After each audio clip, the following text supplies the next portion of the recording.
ដែនជំរកសត្វព្រៃកែវសីមាក្លាយជាទីតាំងស្តុកនិងចែកចាយផលអនុផលព្រៃឈើយ៉ាងអនាធិបតេយ្យតាំងពីពេលណាមកតើមន្ត្រីជំនាញពាក់ព័ន្ធនៅតំបន់នោះបានជ្រាបដែរឬទេ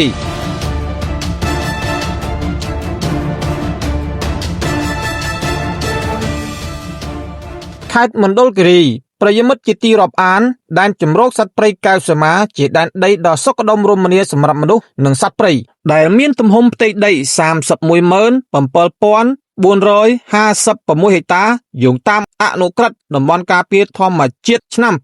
2023 មានទីតាំងស្ថិតនៅក្នុងខេត្តមណ្ឌលគិរីនិងខេត្តក្រចេះភាគខាងកើតនៃប្រទេសកម្ពុជាបច្ចុប្បន្នដែនជំរកសត្វព្រៃនេះបានប្រែក្លាយទៅជាទីតាំងស្តុកនិងចែកចាយផលអនុផលព្រៃឈើយ៉ាងអនាធិបតេយ្យទៅវិញ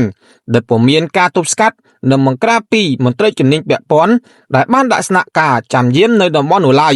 ផ្ទុយទៅវិញពលហាក់មានការបើកដៃបណ្តែតបណ្តោយឲ្យមានបទល្មើសក្នុងដែនសមត្ថកិច្ចខ្លួនគ្រប់គ្រងយ៉ាងកក្លឿនភ្លេចគិតពីទូនាទីភារកិច្ចរបស់ខ្លួនជាក់ស្ដែងនៅរសៀលថ្ងៃទី 8 ខែមករាឆ្នាំ 2026 ក្រុមការងារអ្នកសារព័ត៌មានបានប្រទះឃើញគំនរឈើឃ្លុំប្រភេទសក្រមមកកាត់20ទៅ30បណ្ដោយ 2.2 តប្រមាណជាង50ដុំត្រង់ចំណុចយមការលេខ 48P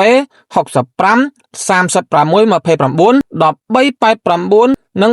830 ភូមិព្រាបសណ្ដាយស្រុកកែវសីមាខេត្តមណ្ឌលគិរីដែលក្រុមឈ្មួញបានយកមកស្តុកទុកបំរុងដឹកយកទៅចែកចាយតាមដេប៉ូនានាបន្ទាប់ពីប្រទះឃើញបែបនេះក្រុមការងារក៏បានធ្វើការរាយការណ៍ទៅមន្ត្រីជំនាញដើម្បីធ្វើការទប់ស្កាត់និងបង្ក្រាបជាអកុសលរាយការណ៍តាំងពីម៉ោង 2 រសៀលរហូតដល់ម៉ោង 7 ល្ងាចក៏ពុំឃើញមានមន្ត្រីជំនាញណា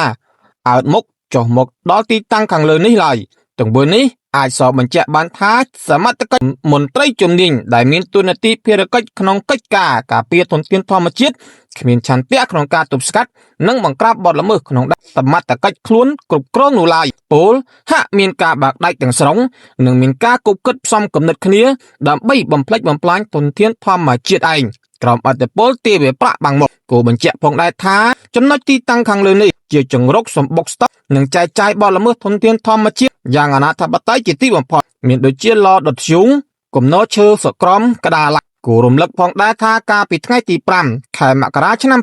2026 កន្លងទៅថ្មីៗនេះក្នុងកិច្ចប្រជុំនៅទីស្តីការក្រសួងបរិស្ថានអាយដាមបណ្ឌិតអៀងសុផាឡៃរដ្ឋមន្ត្រីក្រសួងបរិស្ថានបានជំរុញឲ្យមន្ទីរបរិស្ថានរាជធានីខេត្តទាំងអស់ធ្វើការទប់ស្កាត់និងបង្ក្រាបបទល្មើសធនធានធម្មជាតិ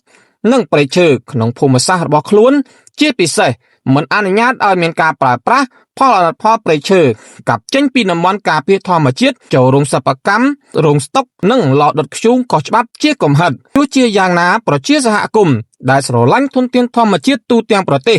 សង្ឃឹមថាសមត្ថកិច្ចមន្ត្រីជំនាញពាក់ព័ន្ធគ្រប់លំដាប់ថ្នាក់នឹងមានឆន្ទៈយ៉ាងពិតប្រាកដក្នុងការចូលរួមការពារថែរក្សាសម្បត្តិធនធានធម្មជាតិដែលជារបស់ជាតិឲ្យបានម៉ឺងម៉ាត់តាមការណែនាំរបស់អាយដាមបណ្ឌិតអៀងសុផាឡៃរ